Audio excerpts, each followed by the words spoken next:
हिंदुस्तान के हर परिवार के पास गरीब से गरीब हो, गांव हो, शहर हो, झुग्गी झोपड़ी में रहता हो, फुटपाथ पर रहता हो, कहीं पर रहता हो, उस परिवार के पास उसका अपना पक्का घर हो। हाउसिंग फॉर ऑल, सबके लिए घर, ये हमारा सपना भी है और संकल्प भी है।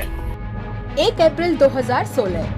वैसे तो ये तारीख प्रधानमंत्री मोदी द्वारा 21 मार्च 2019 तक 1 करोड़ घर बनाने के लक्ष्य के उद्घोष के साथ शुरू हुई पीएम आवास योजना के शुभारंभ की मानी जाती है, मगर बिहार के भोजपुर इलाके में बीबीसी हिंदी की पड़ताल में सामने आया है कि ये तारीख वर्तमान में एक बहुत बड़े भ्रष्टाचार की नींव बन गई है। इस योजना का लक्ष्य था मार्च 2022 तक सबके लिए पक्के घरों का निर्माण और शायद कागजों पर ये लक्ष्य हासिल भी कर लिया जाएगा, मगर बीबीसी हिंदी की पड़ताल धरातल पर इस योजना में भयावह भ्रष्टाचार की कहानी बयां कर रही है। एक तरफ भाजपा सरकार डायरेक्ट बेनिफिट ट्रांसफर यानी डीबीटी को भ्रष्टाचार पर वार के रूप में प्रचारित कर रही थी, मगर अब सामने आया है कि पीएम आवास के भुगतान के लिए खुलने वाले बैंक खातों में ही बड़ी गड़बड़ी हुई है।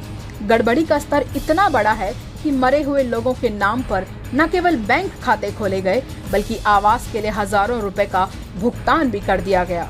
अब तो ये भाजपा सरकार ही बता सकती है कि क्या उसकी पीएम आवास योजना मृतकों के लिए स्वर्ग में भी मकान बनाने जा रही है। इतना ही नहीं, बीबीसी हिंदी की पड़ताल में ये भी सामने आया है कि जिंदा लोगों के साथ भी इस योजना में फर्जीवाड़ा किया जा रहा है। जिंदा व्यक्ति के नाम पर फर्जी दस्तावेज तैयार करके पैसे निकाले जा रहे हैं। इसका मतलब है कि पीएम आवास योजना में असली लाभार्थी कोई और है, सरकारी कागज पर नाम किसी और का चल रहा है और इस तरह असली लाभार्थी लाभ से वंचित हो रहा है।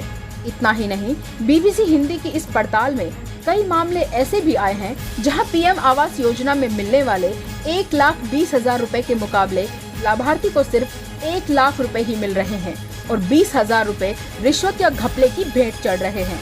हैरत की बात यह है कि इन मामलों में शिकायत के बावजूद भी कोई कार्रवाई नहीं हो रही है। दरअसल न खाने दूंगा का नारा देकर सत्ता में आए पीएम मोदी की नाक के नीचे भ्रष्टाचार की जड़ें गहराई तक अपनी पैठ बना चुकी हैं। गरीब लोगों के लिए 4 पक्की दीवारों और छत का सपना दूर की कौड़ी साबित हो रहा है। ये सिर्फ भ्रष्टाचार ही नहीं बल्कि भाजपाई हुकूमत द्वारा गरीबों के जख्मों पर नमक रगड़ने और दर्द को कुरेदने का मामला है। पीएम आवास योजना में ये भ्रष्टाचार सबके साथ विकास और विश्वास के साथ सरासर धोखा है। जय हिंद।